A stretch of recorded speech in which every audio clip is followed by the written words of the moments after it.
semuanya, selamat datang di sini Ormawa, channel inspiratif dan komunikatif bersama Ormawa FM, podcastnya anak organisasi.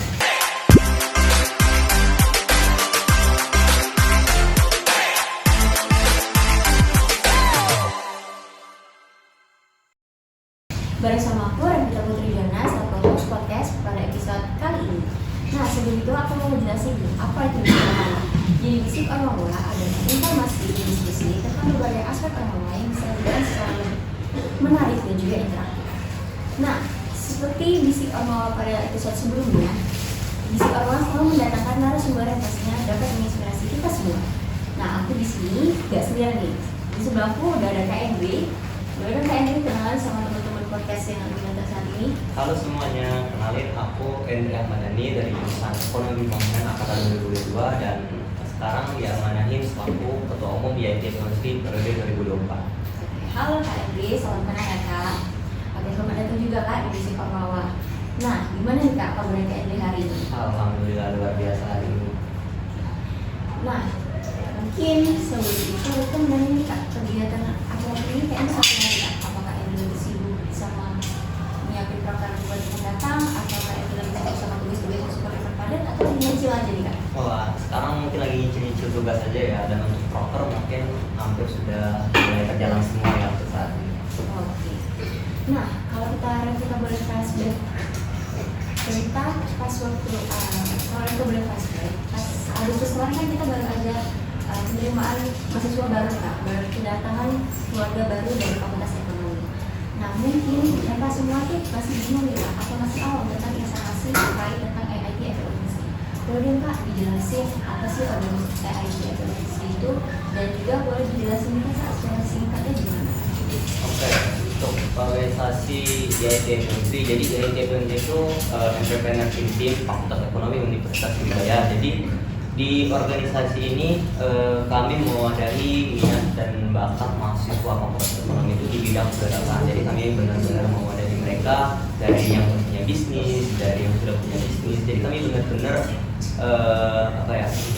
mengembangkan skill mereka yang mau belajar dan juga yang sudah punya skill dan ingin mengembangkan lebih jauh lagi mengenai berwirausaha. Itu sih. Mungkin ini bisa jadi jawaban untuk teman-teman yang suka nanya ini tentang IIT Ekonomi. Nah, oke. Jadi kan kalau misalnya setiap kegiatan itu kan kita pasti dapetin experience baru gitu ya. Nah, boleh dong Kak, kita mau nanya pengalaman berkesan Kak Endri ketika Kak Endri bergabung ke IIT Ekonomi. Oke. Yang paling berkesan ya, menurut aku yang paling berkesan itu hampir semuanya, hampir semua kegiatan itu paling berkesan menurut aku. Yang mana dalam kegiatan IIT itu pasti ada sisi kumpul.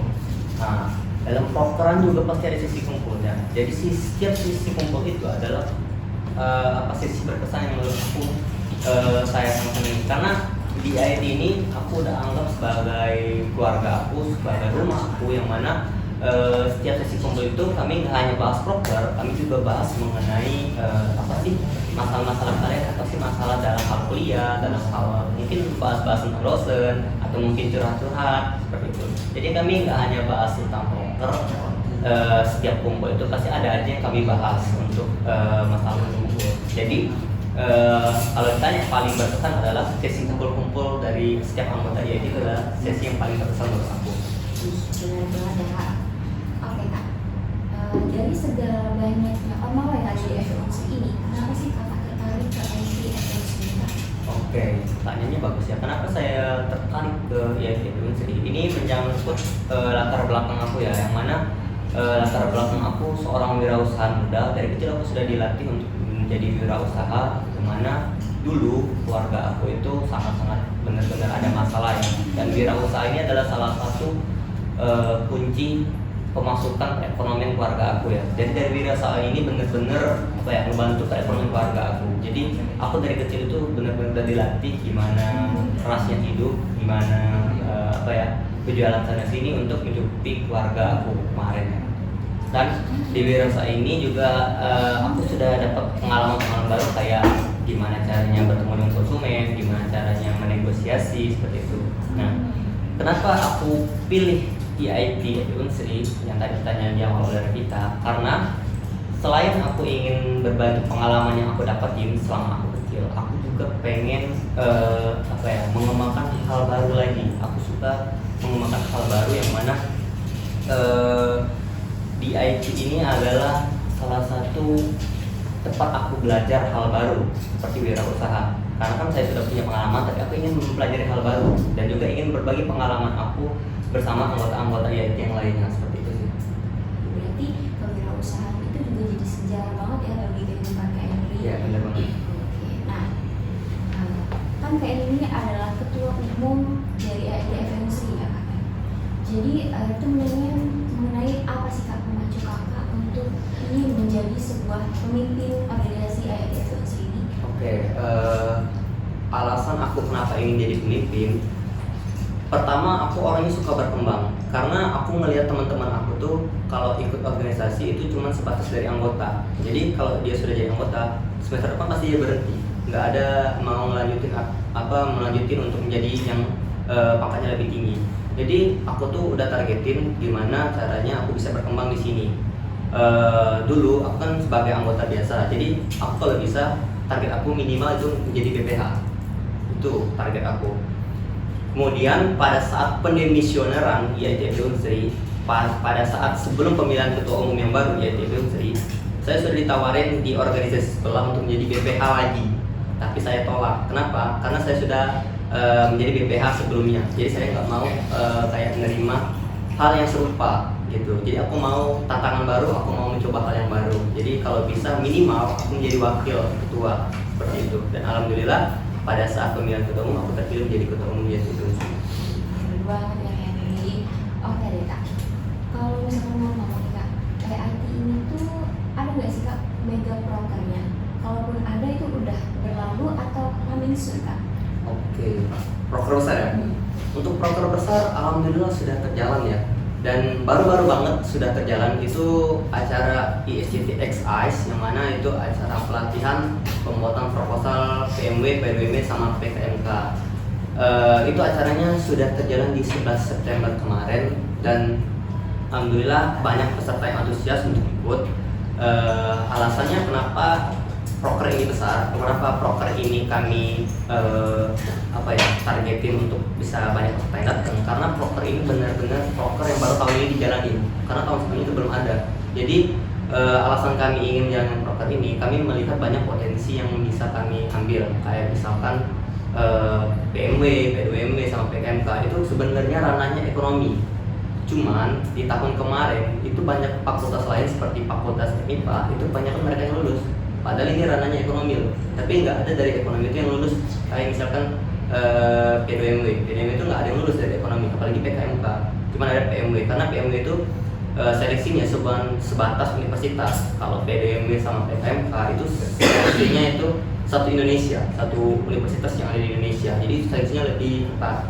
Dan untuk fakultas MIPA itu ada yang lulus, tapi ekonomi nggak ada yang lulus. Itu yang menjadi acuan kami ingin mengadakan acara ini, gimana caranya anak-anak fakultas ekonomi itu bisa mendapatkan pelatihan yang layak. Jadi kami benar-benar siapkan, benar-benar konsepkan acara ini gimana proker ini tuh bisa membimbing anak-anak mahasiswa ekonomi itu biar lebih baik. Kami benar-benar cari pembimbing, kami benar-benar latih, kami benar-benar atur schedule untuk sebelum hari H pendaftaran PMW, PDWM sama PKMK. Jadi kami benar-benar siapin, kami benar-benar kayak kemarin itu saya sempat disinggung sama pemateri. Jadi kami mengundang pemateri ya di acara itu. Pematerinya dari luar fakultas ekonomi, itu fakultas pertanian, dan dia kemarin salah satu pemenang PKMK tingkat Indonesia kemarin. Dia sempat diundang ke ITB itu, dan kami undang beliau untuk menjadi pemateri. Saya sempat singgung, kenapa kok kakak bisa lulus PKMK? Jawabannya simple. Sebenarnya kami itu perlu pelatihan kayak gini. Jadi kakak yang lulus, yang dari pertanian itu lulus, Kak Alia namanya ya, Kak Alia Sudiorosa. Dia iri sebenarnya dengan fakultas ekonomi karena bisa ngadain acara ini. Karena dia tuh pengen adanya acara ini tuh di tingkat univ, tapi ini cuma ada di tingkat fakultas. Jadi dia tuh iri, pengen banget ikut acara ini, pengen banget lihat teman-temannya kayak dia juga gitu.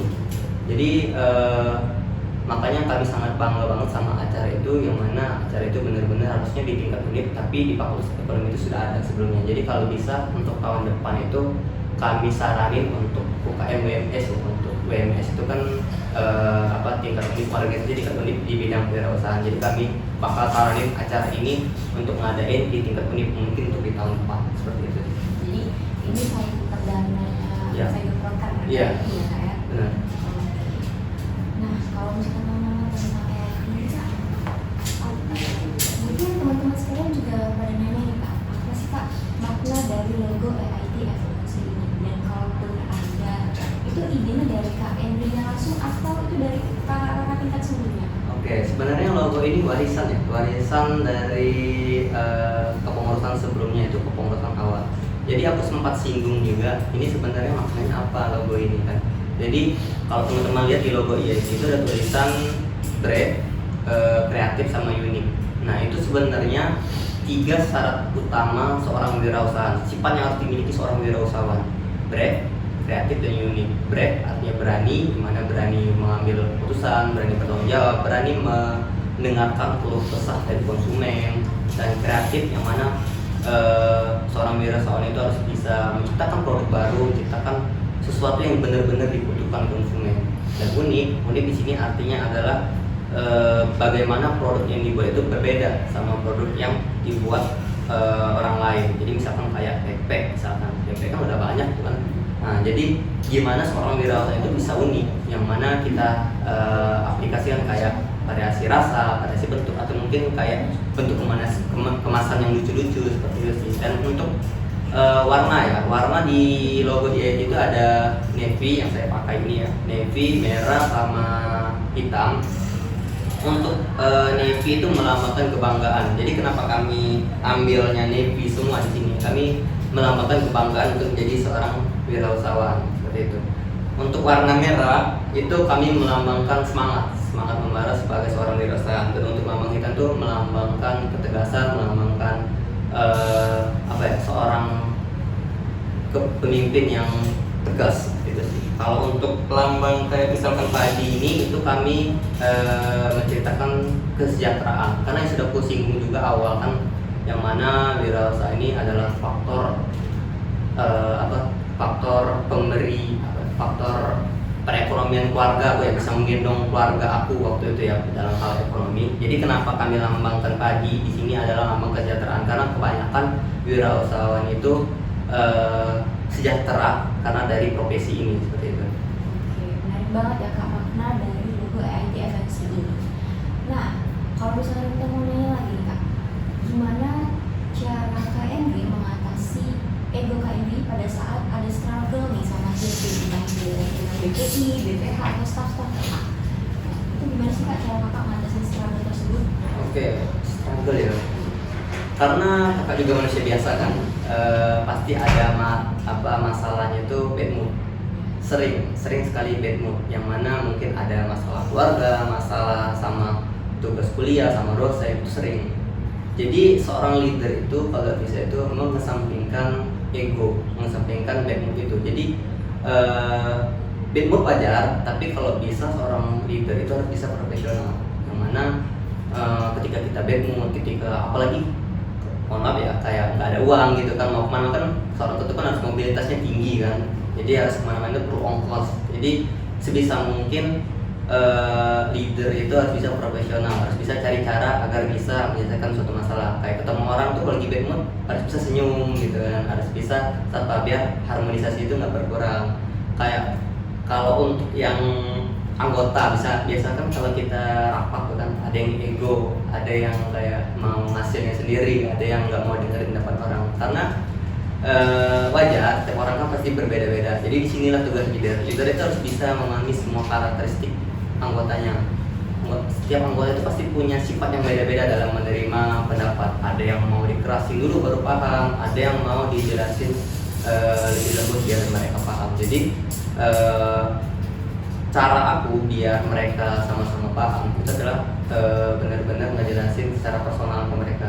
Kami maunya gini, jelasin secara lembut untuk yang memang perlu dilembutin. Nah, Kalau yang misalkan tegas, ya mungkin harus ditegesin. Jadi harus berbeda-beda cara menyampaikan suatu masalah biar mencapai sebuah kesepakatan. Oke, jadi kayak harus dilihat dulu nih kayak Ya. si kondisinya itu Ya. ya.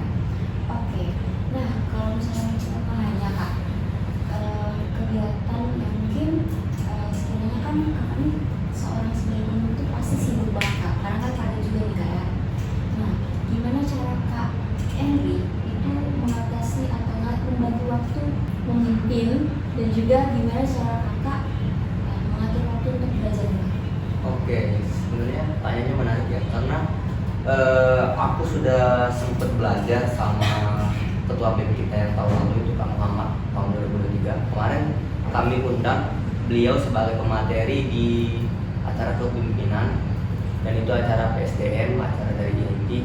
Kami sempat mengundang beliau dan saya sempat juga hadir di sana sebagai kata sambutan, dan juga aku juga mendengarkan gimana cara beliau mengatur waktu, dan itu keren banget. Gimana cara beliau mengatur waktu adalah mengatur prioritas. Jadi setiap pagi list dulu apa yang kalian mau lakuin untuk pagi ini. Kalian prioritasin dari yang paling urgent dan nggak terlalu urgent. Jadi kalian prioritasin mana yang paling urgent dulu. Itu kalian laksanain yang urgent dulu. Itu untuk pengaturan waktu dari Kak Muhammad. Ilmunya sangat keren dan aku sangat terbuka dari apa yang beliau sampaikan. Dan untuk masalah kuliah ya, kayak misalkan tiba-tiba ada kuliah terus ada proker kan gitu kan, sering kan gitu kan. Nah, gimana caranya biar aku bisa bagi waktu? Pertama itu aku manfaatin izin yang sudah dosen sampaikan. Itu biasanya kan ada 3 kan, 3 setiap matkul kan. Jadi aku manfaatin itu sebaik mungkin 3 izin itu. Dan misal kalau izin itu sudah aku manfaatin semua, gimana caranya aku bisa hadir di proker itu? Misalkan ada proker juga ya. Jadi aku serahin ke orang yang benar-benar aku percaya, kayak misalkan wakil aku, atau mungkin wakil aku nggak bisa juga, aku serahin ke BPH yang berhubungan sama proker itu. Kayak misalkan berhubungan sama Danus, ya sudah, mungkin BPH Danus silakan ambil alih dulu sebelum aku selesai kelas, seperti itu. Nah, kalau misalkan menurut Kak Henry ini, mana sih Kak yang lebih seru, kuliah atau organisasi? Kuliah atau organisasi sebenarnya sama-sama seru, sama-sama menarik. Kalau dibanding keduanya, aku pikir itu balance antara keduanya. Jadi aku senang kuliah sama senang organisasi. Kenapa? Karena organisasi itu penting, tapi kuliah juga penting. Organisasi maksudnya, organisasi. Kenapa aku pilih organisasi? Karena aku bilang tadi kan, aku suka berkembang, aku suka mencari hal baru. Jadi aku mencari hal-hal baru yang aku nggak dapat di kuliah. Ilmu yang aku nggak dapat di kuliah, aku cari di organisasi. Relasi yang nggak aku dapat di kuliah, aku cari relasi baru di organisasi. Jadi apapun itu yang nggak ada sangkut pautnya sama kuliah, aku cari lagi di organisasi. Makanya aku pilih antara organisasi atau kuliah. Aku pikir aku balance ya antara keduanya, soalnya sama-sama seru gitu. Itu bisa jadi tips juga nih buat teman-teman. Kalau misalkan mau cari pengalaman atau relasi itu bisa ke organisasi, tapi terlebihkan dulu kuliah ya kan? Iya. Oke. Nah, kita udah di ujung, gak kerasa banget kita udah di ujung akhir dari podcast ini nih. Boleh dong Kak kasih closing statement Kak Henry, dan juga boleh Kakak kasih saran juga untuk penonton podcast kita pada episode kali ini. Oke, sebenarnya aku mau kasih pesan aja ya buat teman-teman semua. Kenapa aku bisa kayak gini? Karena yang aku bilang dari awal, aku suka berkembang. Jangan pernah takut untuk coba. Kalau ada kesempatan ambil, kalau ada peluang ambil. Jangan pernah takut, aku nggak bisa nih, aku takut nanti aku nggak bisa jalannya. Jangan pernah berpikir kayak gitu, karena kita nggak tahu kedepannya gimana. Yang penting itu jalanin aja dulu. Gagal itu wajar sekali, karena setiap orang pasti gagal. Jadi aku sampai ke kalian, habiskan jatah gagal kalian saat ini juga. Habiskan semua jatah gagal kalian, sehingga gagal itu sendiri akan bosan untuk bertemu kalian.